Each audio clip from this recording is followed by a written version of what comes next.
Hello everyone. Welcome to Ken studies.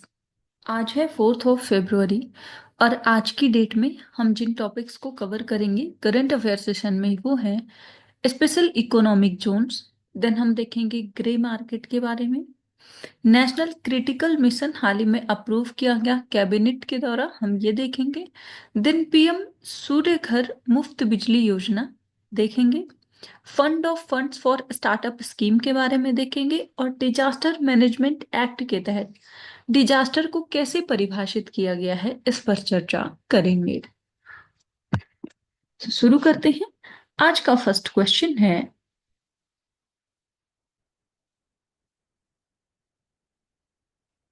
Consider the following statements regarding special economic zones in India.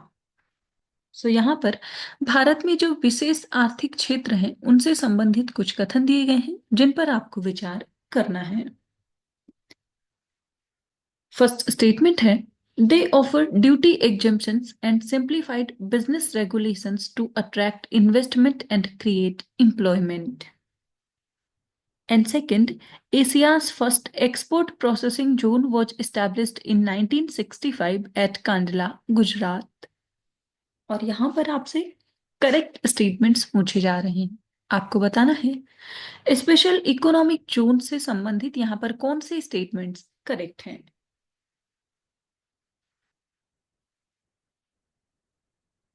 और इस question में आपका correct option हो जाएगा option सी। सो यहाँ पर ये दोनों ही स्टेटमेंट्स करेक्ट हैं। आप देख सकते हैं, Adani Port is planning to develop Vizhinjam as a special economic zone, bringing renewed attention to SAGE policies and their role in India's trade and investment. So इसकी वजह से अभी सेज काफी चर्चा में रहा है। So SAGE are special zones with the duty exemptions, tax benefits, and relaxed regulations to promote investment, job creation, and export growth. So they help in boosting domestic and foreign investments while making business operations easier. Asia का जो पहला ईपीजेड है वो setup किया गया था कांडला गुजरात में in 1965 to promote exports. However, SEZ were formally introduced in India under the Foreign Trade Policy in 2000 and later governed by the SAGE Act 2005. So इसका ऑब्जेक्टिव होता है to increase economic activity and also to boost exports and foreign investment. साथ ही ये create करता है employment and infrastructure development. So SAGE were modeled on China's successful SAGE framework, and then Baba Kalyani Committee was set up to review SAGE policies and align them with the WTO guidelines. सो आप ध्यान रखेंगे, Baba Kalyani committee जो है ये संबंध रखती है special economic Jones से। बढ़ते हैं नेक्स्ट क्वेश्चन की ओर। The term grey market was recently seen in the news, it refers to which of these. So यहाँ पर ग्रे मार्केट शब्द जो कि हाल ही में समाचारों में देखा गया है, आपको बताना है कि इसका तात्पर्य निम्न में से किससे है। फर्स्ट स्टेटमेंट है, a secondary market for trading old और delisted stocks. Second, a parallel stock market regulated by SEBI for pre IPO trading. And third, the government-backed platform for institutional investors to trade bonds. And fourth, an unregulated market where securities are traded before being officially listed on the stock exchange. सो अब आपको बताना है कि grey market का संबंध इनमें से किससे है। और इस क्वेश्चन में आपका करेक्ट ऑप्शन हो जाएगा option D. So grey market ये एक अनरेगुलेटेड मार्केट होता है where securities are traded before being officially listed on stock exchange. आप देख सकते हैं, so the securities and exchange board of India is working on launching a when listed platform to curb unregulated grey market trading, where securities are bought and sold before being officially listed on a stock exchange. So, a market where IPO shares are traded unofficially before their official listings and operates outside regulatory oversight, relying on demand and supply.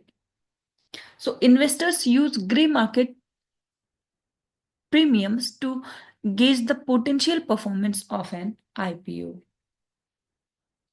और अब इस problem को tackle करने के लिए जो सेबी है उसने एक नया प्लेटफॉर्म लॉन्च किया है जिसका नाम है व्हेन लिस्टेड। बढ़ते हैं नेक्स्ट क्वेश्चन की ओर। Recently, the Union Cabinet approved the launch of National Critical Mineral Mission. So, which of the following are considered critical minerals in India? So, यहाँ पर हाल ही में केंद्रीय जो मंत्रिमंडल है उसने राष्ट्रीय महत्वपूर्ण खनिज मिशन के शुभारंभ को मंजूरी दी है और यहाँ पर आपसे पूछा जा रहा है कि निम्नलिखित में से कौन से खनिज हैं जिनको भारत में क्रिटिकल मिनरल का दर्जा दिया गया है। आपके ऑप्शंस हैं लिथियम, कोबाल्ट, ग्रेफाइट, निकल एंड जर्कोनियम। नीचे दिए गए कोड्स का उपयोग करके आपको बताना है कि कौन सा जो ऑप्शन है वो करेक्ट है।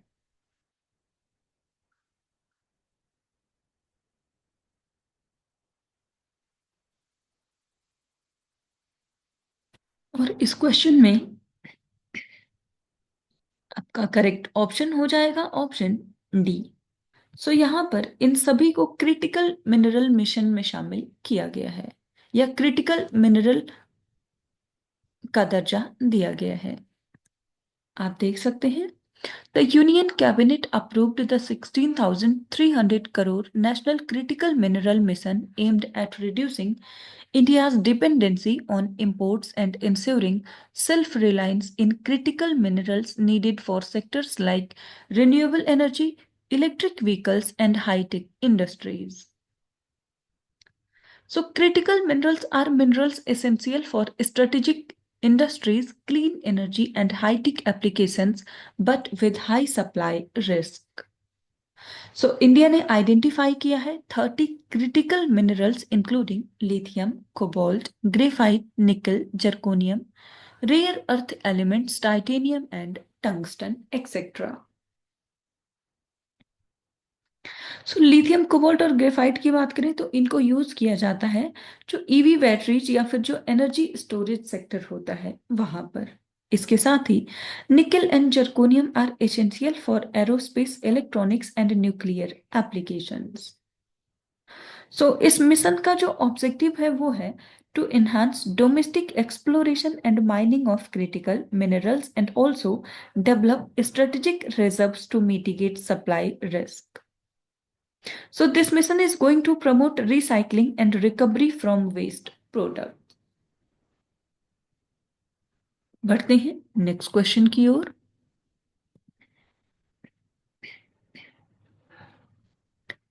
Consider the following statements regarding PM सूर्य घर मुफ्त बिजली योजना। सो यहाँ पर पीएम सूर्य घर मुफ्त बिजली योजना से संबंधित कुछ कथन दिए गए हैं जिन पर आपको विचार करना है। फर्स्ट स्टेटमेंट है it is the world's largest domestic rooftop solar initiative and aims to supply solar power to 10 crore household by March 2027।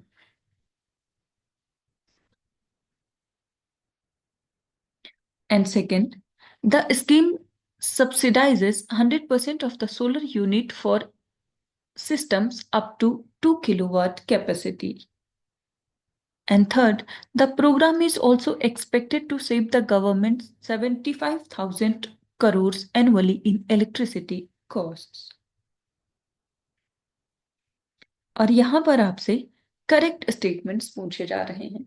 आपको बताना है पीएम सूर्य घर मुफ्त बिजली योजना से संबंधित यहां पर कौन से स्टेटमेंट्स करेक्ट हैं।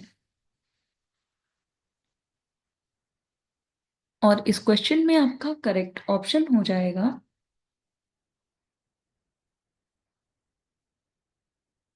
Option C, sorry option B. So यहाँ पर केवल थर्ड स्टेटमेंट आपका करेक्ट है, जबकि फर्स्ट और सेकंड इनकरेक्ट है। आप देख सकते हैं। तो इस स्कीम का टारगेट है 1 crore rooftop solar installations by March 2027, not 10 crore. And recently, the Union Minister for New and Renewable Energy announced that 8.5 lakh households have already installed rooftop solar connections under the PM Surya Ghar Muft Bijli Yojana. So this scheme provides 60% subsidy for the solar systems up to 2 kilowatt and 40% subsidy for additional systems cost between 2 kilowatt and 3 kilowatt. तो आप ध्यान रखेंगे, PM सूर्य घर मुफ्त बिजली योजना का जो टारगेट है वो है 1 crore rooftop solar installations by March 2027।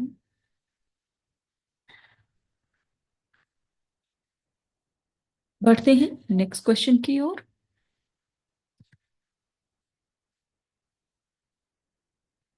The fund of funds for startup scheme is operated by which organisation.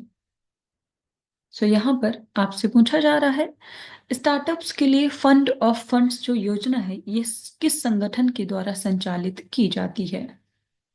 आपके ऑप्शंस हैं reserve bank of India, national bank for agriculture and rural development, small industries development bank of India या फिर ministry of finance.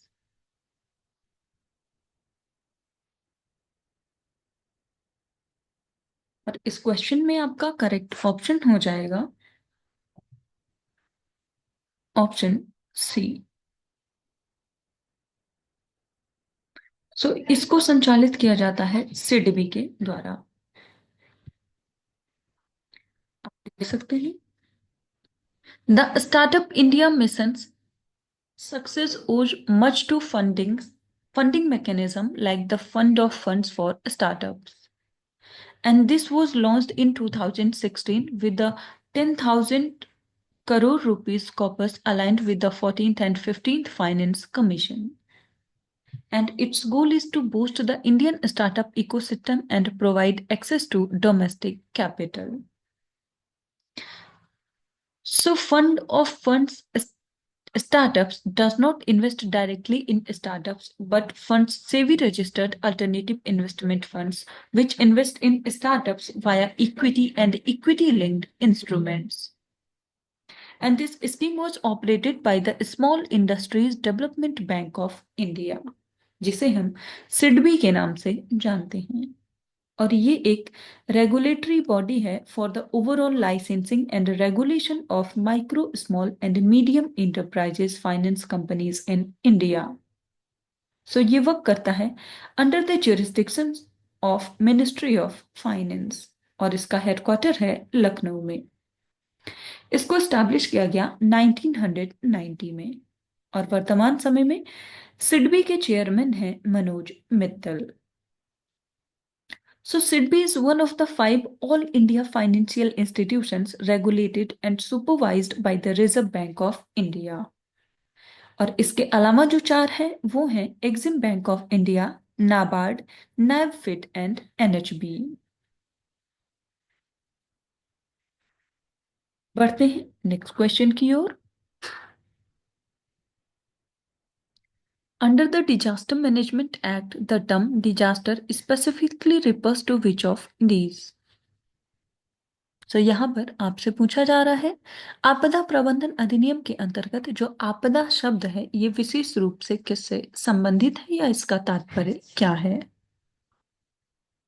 आपके options हैं a natural event only, second any event natural और man made that disrupts normal life, and third only environmental disasters, fourth a catastrophic event requiring international aid. तो आपको बताना है disaster management act के तहत जो डिजास्टर ये शब्द है ये इसका तात्पर्य क्या है या इसको कैसे रिफर किया जाता है। और इस क्वेश्चन में आपका करेक्ट ऑप्शन हो जाएगा option B. So, any event, natural or man made, that disrupts normal life is referred as disaster. आप देख सकते हैं Under the Disaster Management Act of 2005, the term disaster specifically refers to any event, natural or man made, that disrupts normal life. And it includes natural events like earthquakes, floods, and cyclones, as well as man made disasters such as industrial accidents, chemical spills, and terrorist attacks. So these events cause significant harm to life, property, and the environment, and often require external assistance from authorities to manage the response, recovery, and mitigation efforts. So the Act emphasizes the need for coordinated efforts from local, state, and central government bodies to effectively address and manage disasters, ensuring timely relief and rehabilitation. सो आज के current affair session में इतना ही. Thank you for watching. Do like, share and subscribe.